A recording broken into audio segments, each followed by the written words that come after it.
Buenos días, jóvenes. Este es el segundo video de la clase de hoy, martes 16 de marzo de 2021, de garantías fundamentales y derechos humanos. Continuamos viendo el tema, las garantías de seguridad jurídica. A continuación, el artículo 15 de nuestra Constitución Federal. Artículo 15. No se autoriza la celebración de tratados para la extradición de reos políticos, ni para la de aquellos delincuentes de orden común que hayan tenido en el país donde cometieron el delito la condición de esclavos, ni de convenios o tratados en virtud de los que se alteren los derechos humanos reconocidos por esta Constitución y en los tratados internacionales de los que el Estado mexicano sea parte. Bueno, esto es respecto a la extradición, que no se permite cuando se trata de reos políticos, ni para delincuentes del país donde estaban, tenían la condición de esclavos, ni tampoco se autorizan convenios o tratados en virtud de los que se alteren los derechos humanos que están reconocidos por la Constitución, ni de los tratados internacionales, ni de los que el Estado mexicano sea parte. A ver, ¿quién nos ayuda con la lectura del 16? Es muy importante también este artículo.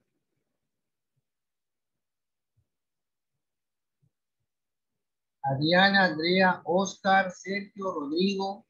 El artículo 16. Glendy. Yo, profe. A ver, Glendy, gracias. A ver.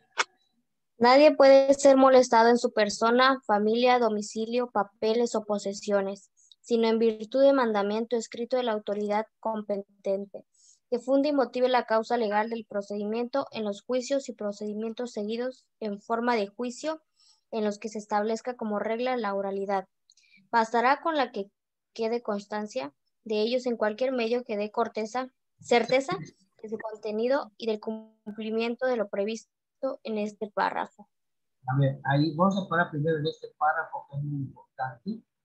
Se parecen algo al 14, pero no es lo mismo, porque nadie puede ser molestado en su persona, familia, domicilio, papeles o posesiones, sino en virtud de mandamiento escrito de la autoridad competente que funde y motive la causa legal del procedimiento. En el caso de Oscar, bueno, que quieren usar el 16, ¿dónde está lo que menciona el mandamiento escrito de autoridad competente que funde y motive la causa legal del procedimiento? Usted quiere tener, bueno, ¿dónde está su orden para revisarme, para detenerme?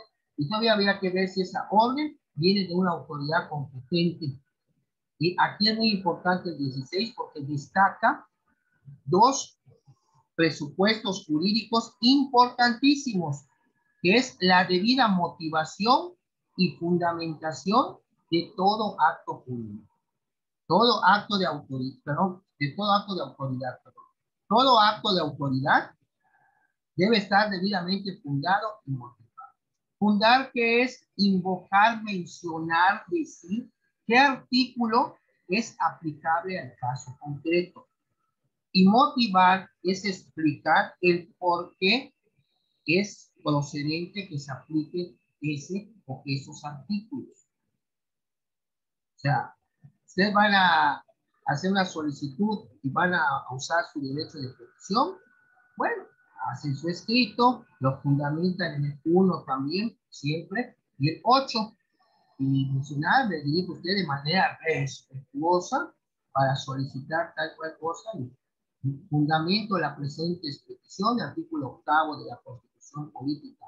Entonces, mira, que dice que toda autoridad deberá informar en breve término un acuerdo por escrito al peticionario. El peticionario se debe dirigir a la autoridad con respeto para hacer, pues está cumpliendo, pero ya está señalada ahí cuál es su obligación, darte una respuesta por escrito en breve término. Para que vean que todo acto de autoridad tiene que estar debidamente fundado y motivado. ¿Fundar qué es? mencionar qué artículo es aplicable al caso concreto, al caso de que se trata. Y motivar es decir, explicar las razones, los argumentos, por qué esos artículos se deben aplicar. Hay que mencionar, eso es motivar. ¿Quién nos ayuda con, si hay alguna pregunta de este primer párrafo del 16? Bonilla, Adriana, Oscar, Sergio o Bartolo, ¿alguna pregunta? Lendy, ¿alguna pregunta? No, Todo claro, profe, profe, todo gracias. claro. Perfecto, claro. Bueno, Todo bien, continuamos entonces a ver, Lendy, con el segundo párrafo del 16. Toda persona tiene derecho a la protección de sus datos personales, al acceso, rectificación y cancelación de los mismos, así como manifestar su oposición, en los términos que fije la ley, la cual establecerá los supuestos de excepción a los cuales principios que rijan el tratamiento de datos. Por razones de seguridad nacional, disposiciones de orden público, seguridad y salud públicas, o para proteger los derechos de terceros. Bien, continúa, no podrá librarse orden de aprehensión. A ver. Continúa, Lenny. No podrá librarse orden de aprehensión, sino por la autoridad judicial y sin que preceda denuncia o querella de un hecho que la ley señale como delito, sancionado con pena privativa de libertad y obra en datos que establezcan que se ha cometido ese hecho y que existe la probabilidad de que el indiciado, lo cometió o participó en su comisión. Bueno, ese párrafo fue reformado la última, bueno, el 2009, pero hubo una fe de ratas a los 24 días. El 1 de junio fue de 2009 fue la reforma y hubo una fe de ratas. La fe de ratas es lo que se pone en el periódico oficial, señalando que hubo un error, que se aceptó tal cosa, pero debe decir tal cosa. Fe, de dar fe, de ratas, de errores. Bueno, ustedes ya se dieron cuenta que hay un nuevo sistema de justicia penal que se llama acusatorio adversarial. Este nuevo sistema acusatorio adversarial es oral, son lo que llaman los juicios penales orales, pero ya hay familiar oral, ya hay civil oral, la oralidad ya está prácticamente en la mayoría de las ramas del derecho. Ahora, cuando menciona que no podrá librarse orden de aprehensión, sino por autoridad judicial, la autoridad que libra una orden de aprehensión en este nuevo sistema se le llama juez de control, porque este nuevo procedimiento penal tiene 3 etapas. Y en cada una de las etapas hay, por ejemplo, la primera está el Ministerio Público y está el juez de control. En la segunda etapa, solo juez de control. Y en la tercera etapa, un tribunal de enjuiciamiento, que es el juicio oral, que no puede ser ningún juez de control que haya conocido previamente la zona. ¿Y cómo inicia el procedimiento penal? Con una denuncia o una querella, donde ponen o activan el mecanismo del Ministerio Público. Bueno, el Ministerio Público puede librar una orden, pero de detención cuando se trate de delitos graves. Cuando los delitos están considerados en la ley como graves y por razón de la hora, el Ministerio Público no pueda recurrir a un juez, entonces y haya el temor fundado de que la persona se puede sustraer de la acción de justicia, o sea que puede ir, el Ministerio Público, bajo su más estricta responsabilidad, podrá dictar una orden de detención. Cuando escuchen ustedes caso urgente, es cuando el Ministerio Público puede dar una orden de detención.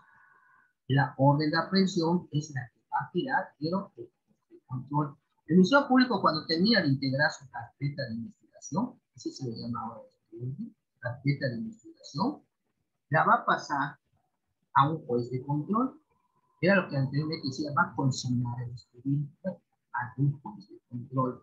Para que el juez de control, si no hay detenido, el Ministerio Público le está pidiendo una orden de aprehensión que la emita. Va a estudiar el expediente y va a emitir. Ahora, si le consignan el expediente o le envían el expediente, como se dice en el acto de ahora, si se judicializa el expediente con el detenido, bueno, entonces lo primero que va a checar el juez en la audiencia inicial es de que el detenido, su detención se haya aplicado en la Constitución a los términos que señala de la flagrancia. Eso ven, entonces, la orden de aprehensión la libra un juez de control. El Ministerio Público puede tirar una orden, pero de detención solo en caso urgente. Después tenemos la autoridad que ejecute una orden judicial de aprehensión deberá poner al inculpado a disposición del juez sin dilación alguna y bajo su más estricta responsabilidad. La contravención a lo anterior será sancionada por la ley penal. Puede haber un delito por el que se llama privación de libertad. Cualquier persona, ese arresto ciudadano, cualquier persona puede detener al indiciado en el momento en que está cometiendo un delito o inmediatamente después de haberlo cometido, poniéndolo sin demora a disposición de la autoridad civil más cercana y esta con la misma prontitud a la del Ministerio Público. Existirá un registro inmediato de la detención. Ya hay un registro nacional de detenciones. ¿Quién me ayuda a leer? Ya lo mencioné el caso urgente, pero vean cómo lo dice la Constitución. ¿Quién más me apoya con la lectura? Sergio, ¿tienes ahí tu código, tu Constitución? Sí, claro. ¿Cuál artículo? Estamos viendo el 16. Sí. El párrafo, a ver, 1, 2, 3, 4, 5. El sexto párrafo. Solo en casos urgentes, ¿no? Sí. Ok. Solo en casos urgentes, cuando se trate de delito grave, así calificado por la ley y ante el riesgo fundado de que el indiciado pueda sustraerse a la acción de la justicia, siempre y cuando no se pueda ocurrir ante la autoridad judicial por razón de la hora, lugar o circunstancia. El Ministerio Público podrá, bajo su responsabilidad, ordenar su detención, fundado y expresado los indicios que motiven su proceder. Muy bien, muy bien. A ver, En caso... sí, no, a ver, tú, Sergio, ¿cuáles entonces son los requisitos para que el Ministerio Público pueda tirar una orden de detención? Pues, en este caso sería la hora y el lugar, circunstancia, ¿no? Siempre y cuando está abierto, prácticamente. Ahí tienes ahí el párrafo, que puedes apoyar en el párrafo. En primer lugar, el requisito número 1, que se trate de los delitos graves que están en la tabla, en la relación, en el Código Nacional. Dice, cuando se trate de delito grave y así calificado por la ley. O sea, tiene que estar el delito en la lista de los graves. Número 2, que exista riesgo de que el indiciado pueda huir. Tienes también que acreditar un Ministerio Público si vas a tirar la orden de que pues, están dándose esos elementos.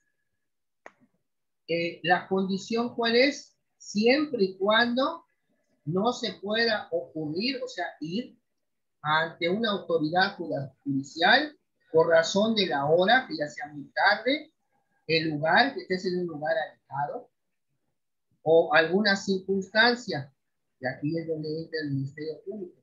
El Ministerio Público podrá, bajo su responsabilidad, ordenar su detención, pues se llama orden de detención, fundando y expresando los indicios que motiven su proceder. ¿Qué elementos tienes para sostener de que esta persona quiere huir? Así es cierto, puedes acusar de un homicidio, es un delito grave, pero ¿cuáles son los indicios que tienes para presumir Recuerdo que termina un informe de la judicial, o la, como se llama ahora, policía ministerial, y donde diga que lo vieron merodeando el año, como se escribe. Y cuando lo detienen, en su bolsa encontraron un boleto para viajar a Tabasco. Bueno, entonces ponen a disposición al detenido su boletito y eso viene a confirmar el temor de que sí se quería sustraer, sí quería huir. Y bueno, entonces, a ver, Bartolo Canul, ¿quién libra una orden de aprehensión?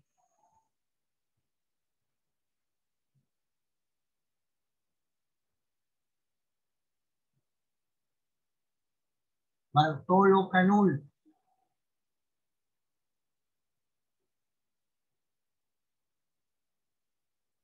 Ya lo mencioné.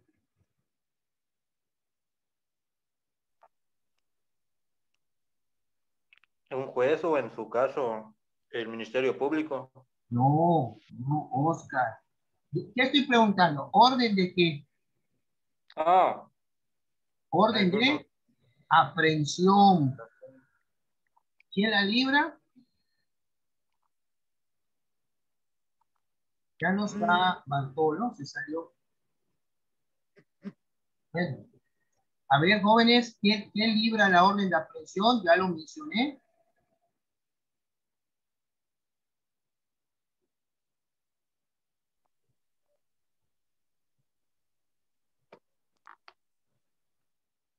Bonilla. Ya La lo dije. autoridad judicial dice. Sí, pero ¿cómo se llama esa autoridad judicial? No es Ministerio Público. No, no, no, no. Estamos hablando de Juez de orden. control. Ándale, juez de control. Y la orden de detención, ¿quién la libra? El Ministerio Público. Así es. Esa es la Ah, ya. diferencia. Antiguamente se decía orden de aprehensión y o detención. Pero desde que le dieron la facultad, desde creo que del 90, los 90, al Ministerio Público de poder librar órdenes de detención, pues ahora cada quien tiene su nombre. El juez de control libra órdenes de aprehensión y el Ministerio Público libra órdenes de detención. Continuamos, Oscar, continúa leyendo la continuación de este párrafo de casos urgentes. Por favor. Claro. En casos de urgencia o flagrancia, el juez que reciba la consignación del detenido deberá inmediatamente ratificar la detención o decretar la libertad con las reservas de la ley. Sí, aquí La lo autoridad dice. A judicial. ver, antes de sigas, si el Ministerio Público mandó a detener a alguien y lo va a consignar al juez de las 48 horas que señala el Código Nacional, dice claramente, en caso de urgencia, si el Ministerio Público lo mandó a detener. Cuando escuchen ustedes la palabra casos de urgencia, es que el Ministerio Público lo mandó a detener. O flagrancia, ahí cualquiera lo puede detener. El juez que reciba la consignación del detenido deberá inmediatamente ratificar, va a revisar si fue detenido legalmente, va a revisarle al Ministerio Público si su orden de detención está bien, si la detención se apegó a lo que señala la Constitución, si se respetó el término para consignar al detenido. Bueno, entonces ahí va a ratificar la detención o va a decretar la libertad con reservas de ley. O sea, te vas, pero sigue la investigación. Por eso es muy importante el Ok, juez. entonces, ¿Perdón? disculpe, Decías, entonces, si el Ministerio Público en caso urgente lo mandó ¿cómo se llama? a A detener. detener, el juez de control Así es. que conoció es el mismo que va a ratificar o ¿cómo se Así es. llama? O Así es. absolver. Así es, Oscar. Ok, Así es. gracias. O sea, así ya, por eso te digo, el nuevo sistema penal tiene 3 etapas. La investigación, donde recibe el Ministerio Público la denuncia o la querella, integra su carpeta de investigación y la puede consignar o formalizar o judicializar, como se dice ahora, ante un juez de control. Si no hay detenido, ¿qué va a hacer? Va a pedir una orden de aprehensión o de comparecencia. Y si hay detenido y lo pone a disposición, lo primero que va a revisar el juez de control, cómo se dio esa detención, si esa detención es legal. Eso incluso, ya sea que el Ministerio Público lo mandó a detener o fue por flagrancia, que cualquiera lo pudo haber detenido. Continuamos, Bonilla quiere leer, a ver, la autoridad judicial, la petición del Ministerio Público, ¿qué más? Bartolo Canul. Sí.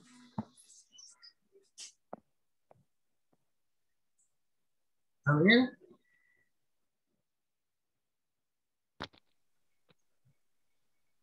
Dice que la autoridad judicial, a petición del Ministerio Público y tratándose de delitos de delincuencia organizada, podrá decretar el arresto de una persona con las modalidades de lugar y tiempo que la ley señale, sin que pueda exceder de 40 días, siempre que sea necesario para el éxito de la investigación, la protección de personas o bienes jurídicos, o cuando exista riesgo fundado de que el inculpado se sustraiga a la acción de la justicia. Este plazo podrá prorrogarse siempre y cuando el Ministerio Público acredite que subsisten las causas que le dieron origen. En todo caso, la duración del arraigo no podrá exceder de los 80 días. De la duración total. ¿Qué quiere decir? Que le pueden prorrogar otros 40 días. Está detenido 80 Los días. 40 días. Arraigado. Estamos hablando de 2 meses con 20 días. Fíjense, casi un trimestre. Y dice, por delincuencia organizada se entiende una organización de hecho de 3 o más personas para cometer delitos en forma permanente o reiterada en los términos de la ley de la materia. Ningún indiciado podrá ser retenido por el Ministerio Público por más de 48 horas. Cuando el Ministerio Público le llevan un detenido y lo recibe, lógicamente tiene que ver si la detención fue legal. No va a recibir una persona que hace un día lo recibe, lo puede poner en libertad con reservas de ley si así lo considera. Pero desde que lo recibe, tiene 48 horas para mantenerlo retenido, ya sea en ese término debe de resolver su situación, si formaliza la carpeta ante un juez de control, o bien lo pone en libertad con reservas de ley. Por eso menciona que ningún indiciado podrá ser retenido por el Ministerio Público por más de 48 horas. Y si él lo mandó a detener y se lo ponen a disposición, lógicamente queda en calidad de retenido y también ya tiene el Ministerio Público sus 48 horas, ya sea tanto en flagrancia o en caso de urgencia. Plazo en que deberá ordenarse su libertad o ponerse a la disposición de una autoridad judicial. ¿Cómo se llama esa autoridad judicial?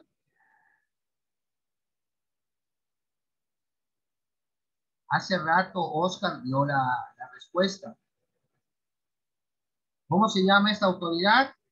El juez de control. El juez de control. Este plazo podrá duplicarse en aquellos casos que la ley prevea como delincuencia organizada. Entonces, en vez de tener 48, serían los 26 horas para retener a los indiciados cuando se trate de delincuencia organizada. Todo abuso a lo anteriormente dispuesto será sancionado por la ley penal.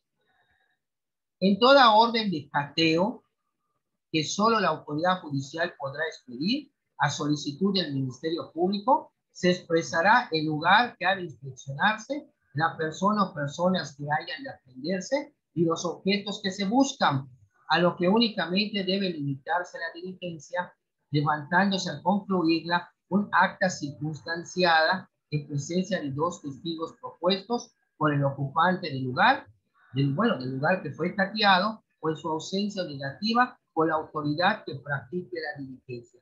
Esto es en una orden de cateo. Vean lo que pasó. Están buscando al que era este líder del PRI en la Ciudad de México. Resulta que se metieron a su casa con orden de cateo. Estaban hablando de todo lo que el reportero, lo que estaba, no sé qué hace un reportero allá adentro, pero todo lo que se veía, pues, la casa no estaba como que de repente se fueron y dejaron todo como estaba. Es más, estaban hablando de que en el librero hay una colección de esas figuras de acción como de Marvel y de ese cómics y todo. Ahí en el librero también eso estaban dando fe de lo que hay. Aunque no creo en esa colección, digo, tiene también cierto valor. Además del sentimental, tiene cierto valor. Hay figuras de esas antiguas que llegan a valuarse 2.000, 3.000, 5.000 pesos por figura. Muy bueno. Pero así lo que me llamó la atención estaba un Batman, un Robin, hasta eso, hasta eso, todo. Era como una oficina, un estudio dentro de esa casa. Luego que lo están buscando a él, ya tiraron creo que la ficha roja del Interpol para que se le detenga con el encuentro. Bueno, ¿quién más me ayuda con las comunicaciones privadas? Aparte de Oscar, otra persona, Glenny, por favor. Las comunicaciones privadas son inviolables. La ley sancionará penalmente cualquier acto que atente contra la libertad y privacidad de las mismas, excepto cuando sean aportadas de forma voluntaria por alguno de los particulares que participen en ellas. El juez valorará el alcance de estas, siempre y cuando contengan información relacionada con la comisión de un delito. En ningún caso se admitirán comunicaciones que violen el deber de confidencialidad que establezca la ley. Muy bien. A ver, ¿quién más nos apoya? Bartolo, por favor. Este párrafo donde empieza exclusivamente la autoridad judicial federal. Exclusivamente la autoridad judicial federal, a petición de la autoridad federal que faculte la ley o del titular del Ministerio Público de la entidad federativa correspondiente, podrá autorizar la intervención de cualquier comunicación privada. Para ello, la autoridad competente deberá fundar y motivar las causas legales de la solicitud, expresando además el tipo de intervención o los sujetos de la misma y duración. La autoridad judicial federal no podrá otorgar estas autorizaciones cuando se trate de materias de carácter electoral, fiscal, mercantil, civil, laboral o administrativo, ni en el caso de las comunicaciones del detenido con su defensor. Muy bien, gracias, Bartolo. A ver, Luis Felipe. Ahora vamos. ¿Tienes una pregunta, Oscar? A ver. Sí, pero es del apartado del arraigo. A ver, dime, ¿sí? Que el arraigo no es contradictorio con la presunción de inocencia del 13 del Código Nacional de Procedimientos Penales. Así es, efectivamente. O sea, porque si tú te das cuenta, el arraigo es una privación de la libertad. Si lo ves así, y te están privando para investigar, si también menciona que la prisión preventiva es una medida cautelar, todavía ni te han sentenciado, pero ya te están mandando a prisión preventiva y te están afectando tu libertad sin que pues, parezca que seas responsable. También tienes razón, es contradictorio con el principio de presunción de inocencia. Y bajo ese argumento se podría fundar un amparo indirecto, un amparo directo para la liberación del detenido. Te pueden saltar. Bueno, tú puedes argumentar y lo que va a estudiar el juez de distrito es ver el acuerdo que emitió el juez, si efectivamente, o sea, el juez que dio la orden de arraigo, si el juez se apegó, o sea, tú tienes que demandar la orden de arraigo que dio el juez para que tu cliente lo detuviera. Y el juez de distrito va a ver si la orden de arraigo se apegó a lo que dice el Código Nacional. Ahora, si tú consideras que lo que dice ese párrafo es inconstitucional, porque atenta, tendrías que promover un amparo, vamos a poner, en contra de los diputados y senadores, el que publicó el Diario Oficial, donde está el Código Nacional, al señalar que dice el arraigo contradice al principio de presunción de inocencia. Tendrías que irte de donde emana, porque si es inconstitucional y eso sirve de fundamento a los jueces, te van a decir que el arraigo que dictó el juez está correcto, porque hay una ley que dice, ¿qué dice la ley? Que se apegue a esto, a esto. Ahora, si tú quieres pelear el fondo del asunto, habría que ampararse contra el Código Nacional, específicamente en este párrafo. Vamos a decir, el Código Nacional también lo dice, o bien proveer un amparo en la Constitución, señalando esto de que no rompe el equilibrio con la presunción de inocencia. El arraigo también está previsto, pero ¿de dónde parte el arraigo del Código Nacional? De la Constitución. El Código Nacional está, ¿de dónde parte? De la Constitución. Ahora, si estamos leyendo la Constitución, y si la Constitución contradice el principio de, bueno, ahí había que poner un amparo contra esa reforma donde se agregó lo del arraigo y todo, para ver si se cambia o se o van a ordenar que ese párrafo se vuelva a reformar o se quite.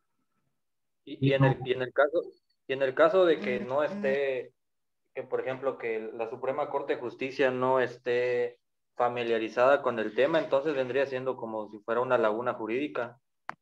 No, porque la Suprema Corte sí está, tiene que estar actualizadísima, porque es el Supremo Tribunal del país. Imagina si no esté actualizado, pues estaríamos. Ahora, ¿qué problema hay ahora con lo de la ley de la industria eléctrica? Como el presidente lo mandó al Congreso y que no le muevan ni una coma, y así lo aprobaron, pero hubieron unas empresas que promovieron un amparo y otorgaron la suspensión, y eso no fue del agrado. El presidente dice, ¿cómo va a ser posible que hayan otorgado la suspensión para que no, entre tanto no se resuelve el amparo, no se puede surtir efectos esa ley? Entonces, ese es el coraje que está haciendo, y como dijo el presidente de la Suprema Corte, ¿no? Todos los jueces son autónomos en la toma de sus decisiones, y lo único que se puede hacer es de que el Consejo de la Judicatura averigüe si hubo algo indebido en el otorgamiento de la suspensión. Esto es todo lo que hay. Pero bueno, ahí en el camino, Oscar, vas a encontrar. Qué bueno que observas estas circunstancias, pero también más adelante, si yo les doy la materia penal, de fase preliminar y derecho penal acusatorio, van a ver incluso que la prisión preventiva, a pesar que es una excepción a la regla, pero dice cierto, también contradice la presunción de inocencia, porque es cárcel y todavía no está ni sentenciado. Pero están buscando el mecanismo para que no vaya a salir. Y hay prisión preventiva oficiosa, que ya desde que cometes tal delito, ya sabes que vas a estar en la cárcel. Okay. Gracias. Sí, es muy interesante, pero hay que, el nuevo sistema penal es nuevo. Si bien es cierto, desde el 2008 se promulgó, los estados tuvieron 8 años para adaptarse a este nuevo sistema. Quintana Roo, en abril, ya fue uno de los últimos estados, casi, en 2015-2016, que se empezó a adaptar el sistema, y teníamos hasta abril de 2016, y así fue, ya, abril, mayo, perdón, y ya nos pudimos adaptar, pero prácticamente un cuarto para las 12, y corriendo lo que no debió ser. Pero bueno, aquí estamos, aquí seguimos, nos tenemos que seguir actualizando. Qué bueno que sean observadores en este aspecto, pero así están las cosas. Lo que leyó Bartolo, las comunicaciones, exclusivamente la Autoridad Judicial Federal, a petición, esto es lo que leyó, perdón. Los poderes judiciales contarán con jueces de control, lo que antes había mencionado de la orden de aprehensión, que resolverán en forma inmediata y por cualquier medio las solicitudes de medidas cautelares, providencias precautorias y técnicas de investigación de la autoridad que requieran control judicial. O sea, hay actos de investigación que tienen que ser autorizados por un juez de control y otros que no necesitan, garantizando los derechos de los indiciados y de las víctimas u ofendidos. Deberá existir un registro fehaciente de todas las comunicaciones entre jueces y Ministerio Público y demás autoridades competentes. Los jóvenes, ya se está agotando menos de un minuto. Al corte nos volvemos a conectar para concluir con nuestra clase de hoy, martes 16 de marzo de 2021. Gracias, pendiente, y volvemos.